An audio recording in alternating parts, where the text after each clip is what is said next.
Magandang araw kaibigan! Tuloy po kayo sa Felicidad's Channel. Sa mga kwento ng buhay at pag-ibig na hinalukay sa natatagong baul ni Felicidad. Pero bago po tayo magpatuloy, huwag niyo pong kalilimutan na i-like ang video, i-subscribe ang channel, at i-click ang notification bell para lagi kayong updated sa mga parating pa na upload.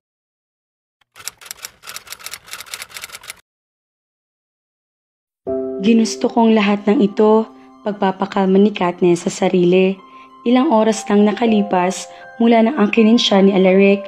Nang magising siya, ay tulog pa rin ito. Kumawala siya sa yakap at umalis sa tabi ng binata. Nagpunta siya sa banyo para isipin kung ano nang nagawa niya. She slept with her best friend. Naihilamos niya ang kamay sa muka. Isang pagkakamali ang nangyari. Masyado siyang nadala sa damdamin, sa sakit na nadarama. Ganoon pa man, alam niyang nasa tamang pag-iisip siya. Windang ang pag-iisip niya nang makarating sa Maynila, pero kumalma na siya. Ginawa ni Alaric ang lahat ng paraan para maging komportable siya bago sila dumating sa ganoon. Maaaring nakainom siya, pero ang epekto lang niyon ay ang malakas na loob para isiduce si Alaric. Hindi lang niya ito pinapasok sa puso niya. Ibinigay din niya sa binata ang kanyang katawan. Nasaan na ang values na pinagkaingatan niya? Gustong pagsisihan ni Katniss ang lahat, pero nangyari na iyon. And she had a wonderful experience. Bakit niya pagsisisihan iyon? Ginusto niya ang bawat halik ni Alaric, ang bawat yakap. She was so lured and drowned in ecstasy. Kagabi ay naranasan niya na mali talaga ang binibintang sa kanya ni Marlon. Hindi siya frigid, hindi siya ice maiden. Dahil sa piling ni Alaric, naramdaman niya ang lagablab ng kanyang damdamin at natutupok at nalulusaw siya. Sa kasamaang palad nga lang, hindi ang binata ang nobyo niya. Wala silang romantikong relasyon. Matalik na kaibigan lang niya ito at hindi niya gustong lumalim pa iyon. Dahil hindi niya gustong mangyari na magaya sa kaibigang si Eliza. Hi! Ako nga pala si Eliza. Ikaw, anong pangalan mo? Napalingon si Katniss nang marinig ang malambing na tinig ng isang babae. Third year college na siya, kaya hindi na niya inaasahan ang mga ganoong pagpapakilala. Halos lahat ng kaklase ay kilala na niya. Pero ang isang ito yata ay transferee. Tumabi ito sa kanya. Hello, ako si Katniss. Bago ka rito? Tumango ang babae. Sa Amerika kami dati nakabase, pero napagpasyahan na ng mga magulang ko na dito na manirahan, kaya nakasama ako. Solong anak kasi ako, kaya hindi nila ako basta na lang pababayaan. I hope we could be friends. Inilahad nito ang kamay. Maraming kakilala si Katniss, pero wala siyang masasabing ka-close na kaibigan. Hindi kasi siya ang tipo ng tao na mahilig makipagsosyalan. Pagkatapos ng klase, ay diretso dorm lang siya. Kung may social life man, maituturing ito, iyon na yung pakikipag-usap niya sa nag-iisang best friend niya, si Alaric. Ganoon pa man, tinanggap niya ang pakikipagkaibigan ni Eliza. Mabait si Eliza. Nagkakasundo sila sa maraming bagay, kaya naman sa mga sumunod na araw, tinanggap niya ang pakikipagkaibigan nito. Lalo pa sila napalapit sa isa't isa nang malaman na kapareho niya ay may best friend din itong lalaki, si Bobet. Bata pa lang kami, ay may kaibigan na kami ni Bobet. Kapitbahay namin sila noong nasa Amerika pa ako. Sabay kaming lumaki. Marami kami nakakapagsunduan, isama pa na napakabait din niya. Sa lahat ng pagkakataon ay palagi kami magkasama. Gustong gusto ko ang company niya. Pagkakwento nito. Talaga? Ganyan-ganyan din ang nararamdaman ko sa best friend ko na si Alaric. Ikinuwento ni Katniss kung paano sila nagkakilala ng binata at kung paano tumagal ng ganoon at katatag ang relasyon nila. Wow! Ang galing nyo naman! Pero teka, bukod pa sa pagiging matalik na kaibigan, may nararamdaman ka rin ba sa kanya? Ang ibig mo bang sabihin kung in love ako sa kanya? Tumango si Eliza. Napaisip si Katniss. Kinapa ang nararamdaman sa dibdib. Sa buong buhay niya ay walang lalaki na kalapit sa kanya ng ganoon kung hindi si Alaric lang. Sabik siya palagi nakausap ito. Gustong gusto niya ang pakiramdam na kasama ang binata, pati na rin kapag hinahalikan nito. Sinabi niya ang lahat ng nararamdaman kay Eliza. In love ka nga, Eliza concluded. Paano mo naman nasabi? Naranasan mo na bang ma-in love? Ngumiti ito. Sa totoo lang, in love talaga ako. in love ako kay Bobet. Ganoon din siya sa akin. Sabi nila, hindi raw maganda ang magkaroon ng romantic relationship sa matalik na kaibigan. Pero anong magagawa namin? Pareho kami na fall sa isa't isa. Mahal ko si Bobet at ganoon din siya sa akin. Okay lang yun sa kanya, kahit long distance kayo. Love knows no boundaries. Sabi niya ay willing naman siyang mag-adjust. Araw-araw kami nagkakausap sa tulong na rin ng internet. Isa pa, ipinangako niya sa akin na tuwing bakasyon niya sa kolehiyo, pupunta siya ng Pilipinas para dalawin ako. Malaki rin ang tiwala ko sa kanya. Magiging maayos ang lahat sa amin, sagot ni Eliza. Ikaw ba, kapag natapat sa'yo ng pag-ibig si Alaric, papayag ka ba? Nagkabit-balikat siya. Siguro, pero hindi pa ngayon. Bawal pa ako mag-boyfriend.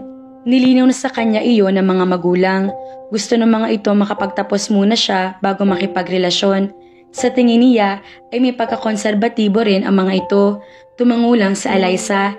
Nasaksihan ni Katniss ang naging takbo ng relasyon ni na Eliza at Bobet. Makwento sa Eliza, lahat yata ng kilig na nararamdaman sa nobyo ay sinasabi sa kanya. Natutuwa naman si Katniss sa kaibigan. Minsan pa nga ay naiisip na maaaring magkaroon din sila ng ganoong relasyon ni Alaric. Hindi malabo. Nararamdaman niya na may pagtingin din naman sa kanya si Alaric. Palaging sinasabi ng binata na namimiss siya nito at gustong makasama. Parang kagaya na nararamdaman niya na sinabi ni Eliza na nagpapahiwatig daw na in love na nga siya. Kagaya ng gusto ni Eliza, nag-work sa simula ang relasyon nito at ng best friend. Tinupad ni Bobet na kapag bakasyon ay pupuntahan nito ang nobya. Masaya ang relasyon ng dalawa. Lalo tuloy na sabik si Katniss sa makagraduate dahil malamang ay mararanasan din niya ang ganoong klase ng saya kapag nag-level up na ang relasyon nila ng best friend niya. Alam din kasi ni Alaric na bawal pa siya makipagnobyo sa edad niya. Hanggang sa isang araw ay napansin niya ang pagbabago kay Eliza.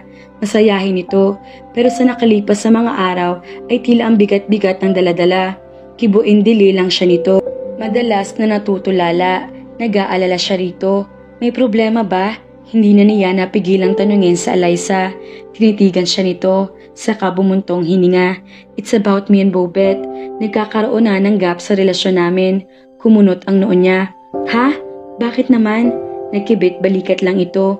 Sinabihan niya ako na para nagsasawa na raw siya sa akin. Iyon na nga bang sinasabi ko eh. Lumaki kami na magkasama, nakilala na ang isa't isa. Dahil alam na namin ang lahat sa isa't isa, wala nang bago na matututunan sa isa't isa.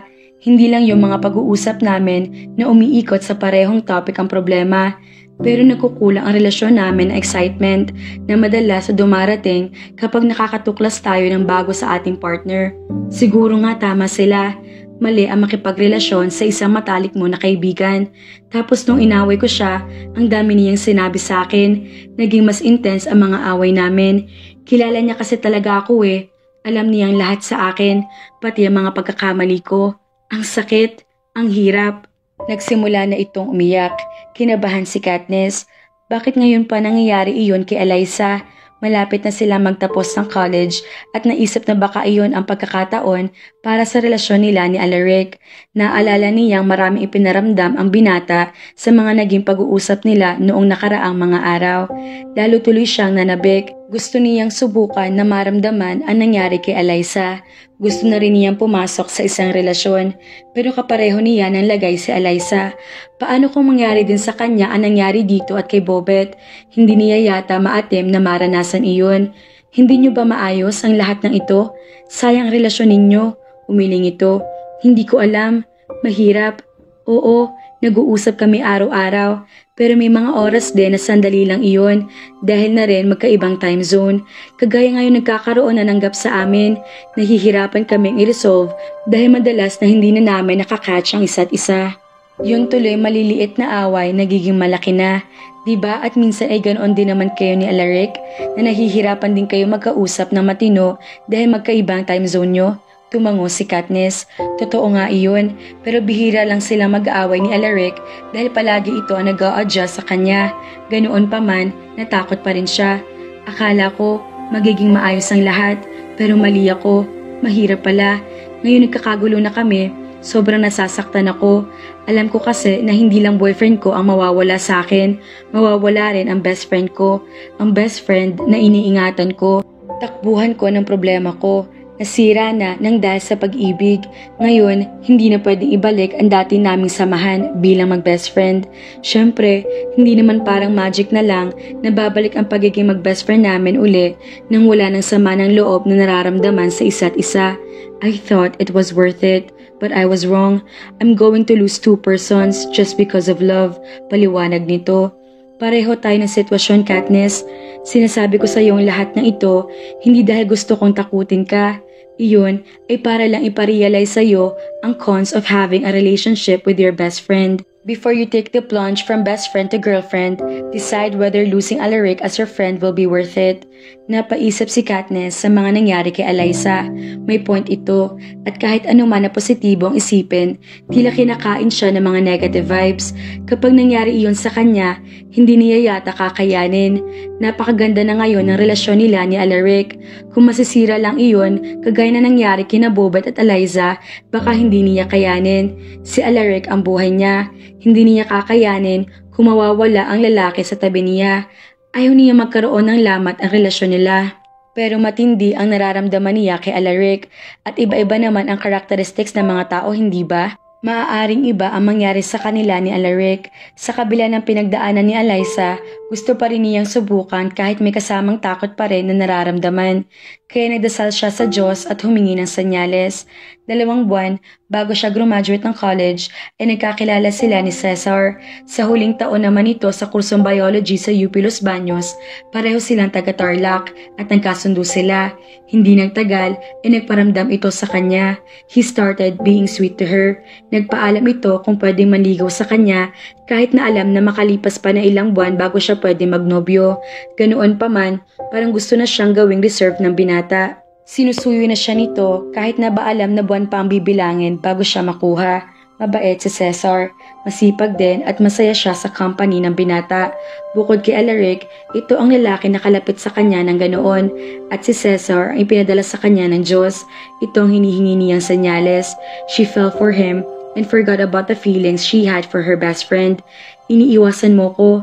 Pakiramdam ni Katniss ay nanginig siya nang marinig ang boses na iyon. Kasalukuyan siyang nasa taniman ng kalamansi sa hacienda at ini-instruct ang mga tauhan sa kailangan gawin doon nang bigla-bigla ay dumating na lang si Alaric. Napatigil tuloy siya sa pagsasalita at napatingin sa binata. Rick, I'm busy. Mamaya na lang tayo mag-usap. Humarap siya sa mga tauhan. Bago pa siya makapagsalita, ay nagsalita ang isa sa mga tauhan. Ma'am, okay lang naman po kami rito. Isa pa, nakailang ulit na kayo sa pagtuturo sa amin ng gagawin. Nakuha na po namin. Pwede niyo na pong kausapin si Sir. Napataas ang isang kilay ni Katniss. Ganoon pa man, ipiniligilan niya sitahin ang tauhan. Somehow naman kasi ay tama ito. Hindi naman talaga siya abala. Ginagawa lang niyang alibay iyon para hindi makausap si Alaric. 2 araw na nakalipas mula na may mangyari sa kanila sa condominium unit nito. Pero hanggang ngayon, itinanggihan niya itong kausapin tungkol sa nangyari.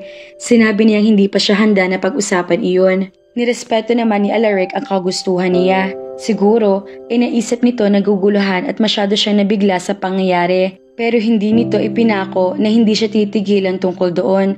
Sa nakalipas na mga araw, ay mas madalas kaysa sa dati na tinatawagan siya ni Alaric. Sinasagot niyang iba, pero madalas sa gumagawa rin ng alibay para tapusin at nahalata na iyon. Gusto niyang iwasan ito at ngayon ay iyon ang binata. Pumuntong hininga si Katniss. Tumingin siya kay Alaric. Alright, mag-usap na tayo. Niyaya niya ito sa kubo, hindi kalayuan sa kalamansian. May kalakihan ng kubo dahil madalas ay doon kumakain ang mga tauhan ng hacienda tuwing tanghalian. Pero pakiramdam ni Katniss ay maliit lang iyon ngayong nasa paligid si Alaric. Sa loob ng 2 buwan ay ngayon na lang sila muli nagkita ng personal. Inihatid siya nito ng umaga pagkatapos na nangyari sa kanila pero agad din na bumalik sa Maynila. Alam niyang abala ang binata sa trabaho pero palagi naman itong tumatawag sa kanya. Hindi ka pa rin ba handa na pag-usapan ang lahat na nangyari? 2 araw na nakalipas, panimula ni Alaric. Huminga ng malalim si Katniss. Binigyan na siya nito ng mahabang oras kaya dapat lang ay nakapag-isip na siya. May desisyon na siya pero magulo iyon. Ganoon pa man, sinabi na rin niya iyon. Gusto kong kalimutan na lang ang nangyari sa atin. Kagaya ng inaasahan ay sumama ang mukha ni Alaric. Maliwanag na hindi ito pumapayag sa gusto niya mangyari. I took advantage of you. You were a virgin and hindi ka nag-take advantage. Ako may gusto nun, remember? Malinaw ang utak ko na mangyari iyon.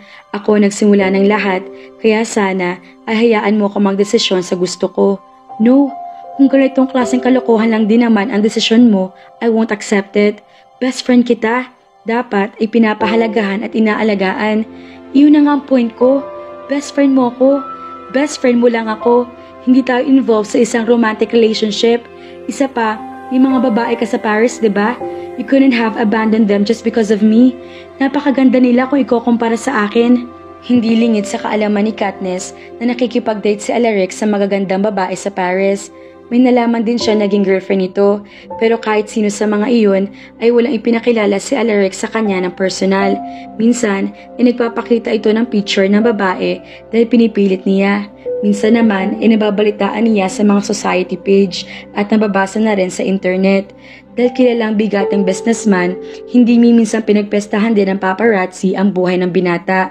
Kung maraming lalaki na i-insecure dahil sa aking kagwapuhan at yaman ni Alaric, siya naman ay hindi rin maiwasan ma-insecure sa mga babaeng naliling sa binata.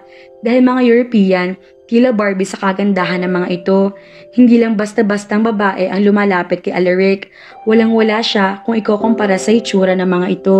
Isa lang iyong dahilan kung bakit hindi sila pwede ng binata. Napakasimple lang niya kumpara sa mga babaeng mas babagay para dito. Pero kahit ganoon, ibinigay mo pa rin sa kanya ang sarili mo. Lalo mo lang ginagawang komplikadong sitwasyon. Inaamin ko nakikipag-date ako. Nakakarelasyon ako sa iba. Pero walang sino man ang tumagal. At kung iyon lang ang problema mo, forget it. Kaya kong i-handle ang mga iyon. Kaya kong sipain lahat ng mga babaeng yun. Sincere na sabi nito. At ano kung magkaibigan lang tayo? Hindi ba pwede magbago yun? Isama pa na ikaw na mismo ang gumawa ng paraan para mabago yun. Para bigyan ako ng pag-asa uli na pwedeng i-level up iyon. Isa pagkakamali yun. Wala tayong nararamdaman sa isa't isa. Lumapit ang binata sa kanya. Halos i-corner na siya. Hindi tuloy siya makakilos ng maayos. Wala nga ba? Napatingala si Katniss sa mukha ni Alaric. Titig na titig ito sa kanya para siyang matutunaw. Ano bang dapat niyang isagot? Ang totoong nararamdaman niya? Dahil kung ganoon ang isasagot niya, marami ka pupuntahan iyon. Ayaw kong masira ang pagkakaibigan natin dahil lang sa pagpapabaya ko, Rick. Sino nagsabing maaaring masira iyon? Kumunot ang noo nito. I care for you more than anything else in this world, Anis. Hindi kita hahayaang masaktan, hindi kita pababayaan, nanatiling nakatitig lang si Katniss kay Alaric. Hay naku mga kafelisidad, bakit ba kasi hindi na lamang aminin ni Katniss na may nararamdaman din siya para kay Alaric? Sana ay naging maayos ang relasyon ng magkaibigan. Mapapayag kaya ni Alaric si Katniss na subukan nila lumampas sa pagiging mag-best friend ang kanilang samahan? Kaya naman, abangan!